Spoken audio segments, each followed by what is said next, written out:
Ladies and gentlemen, please welcome to the stage President of the French-American Foundation, Charlie Kolb.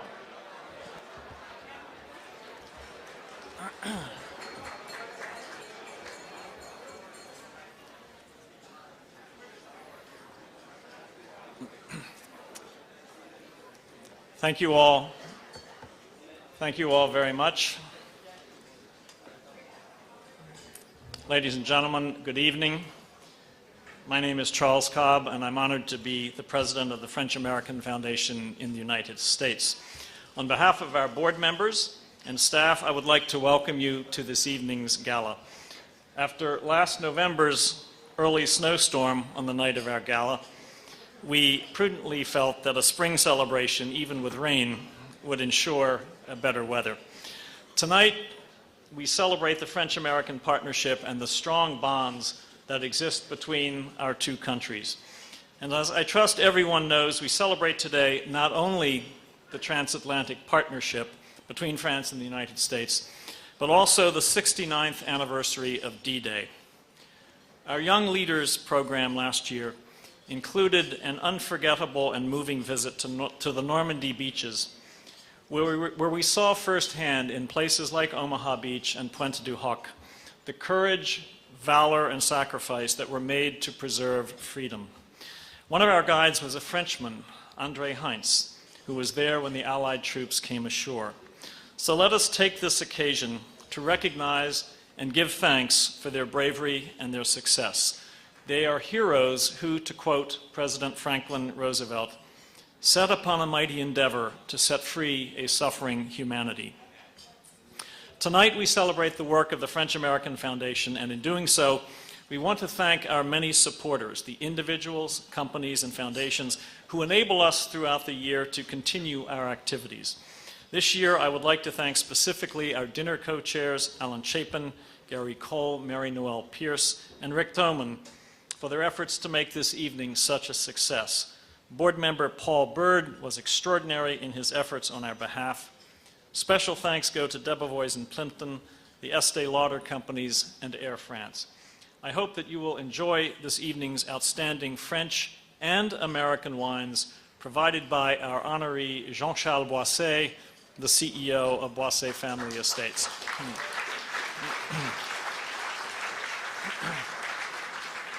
A little more about Jean-Charles as the evening proceeds.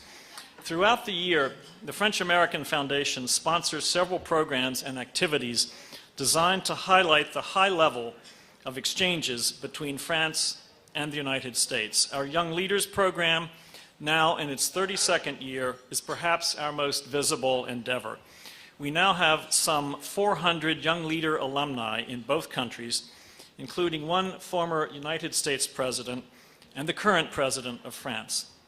Those of you who attended our Translation Prize ceremony last night at the Century Association, which drew nearly 140 guests, the highest attendance ever, were able to sense the enthusiasm for this award now in its 26th year. In your gift bags this evening, when you leave, you will find a copy of The Mirador, published by New York Review Books, and the winner of last year's Translation Prize. It's a book by the daughter of Irene Nemirovsky, and we are pleased this year to welcome the winners of the 2013 Translation Prize to this evening's gala. So I'd like to ask Alison Waters and Nora Scott if you would please stand. Alison and Nora.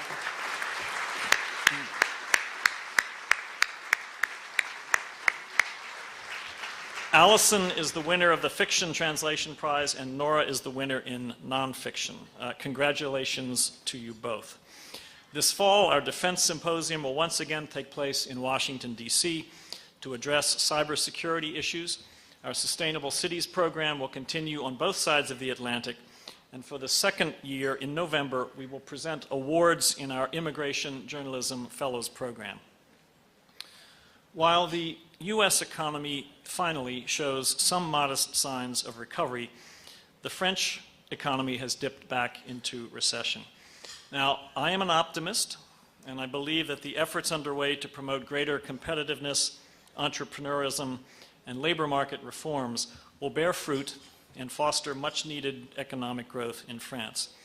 We also believe that the substantive policy work of the French-American Foundation on topics such as fiscal and monetary policy, on education, and on trade will help contribute to those reforms as well as to sustained economic growth in both of our nations.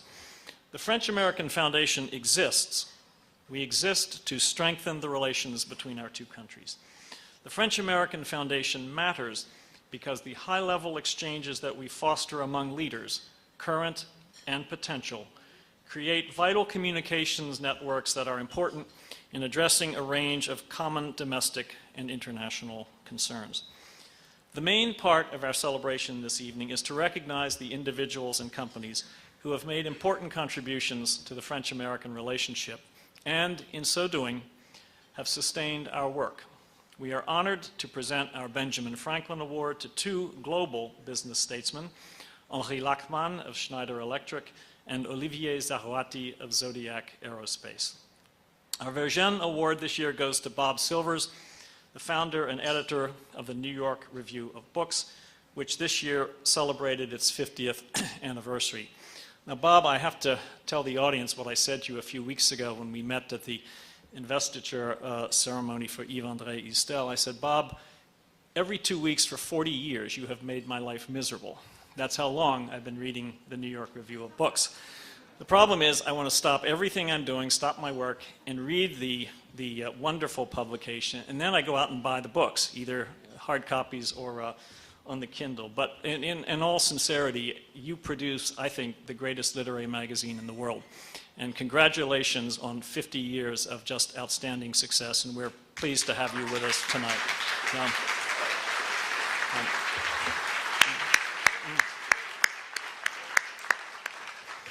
This year, we are inaugurating two special awards.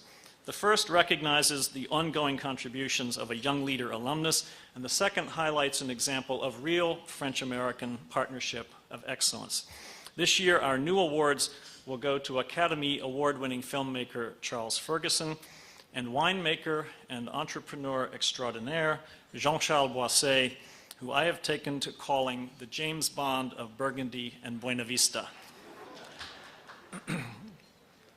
Let me now also extend a warm welcome to some of our special guests. Ambassador Delattre and Sophie Lelias Delattre, thank you very much for honoring us tonight with your presence. Antonin Baudry, our wonderful cultural counselor from France here in New York. Antonin, thank you 2 nights in a row, last night at the translation prizes and tonight with us. I'd like to recommend and welcome warmly Dorothée Pinault, who is the executive director of the French-American Foundation in France, here with her son, Combe, who celebrates his 21st birthday tomorrow. So Combe, we did this for you.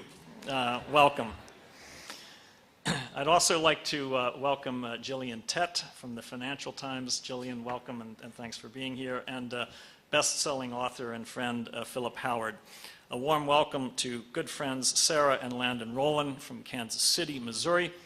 For many years, Landon was the CEO of Kansas City Southern and the Kansas City Southern Railway, and also the chairman of the Janus Group of Mutual Funds. Thank you for escaping the tornadoes to be with us here in New York tonight. A special salute to Guy Sormand, the new head of France Amérique. And Guy, all of us at the Foundation look forward to working with you. And I'd also want to close with a toast, if I could. The chair of the French-American Foundation could not be with us tonight, as our gala coincides with Jean-Luc Alavena's 50th birthday. So Jean-Luc, we salute you from New York with French and American wines and wish you the very best.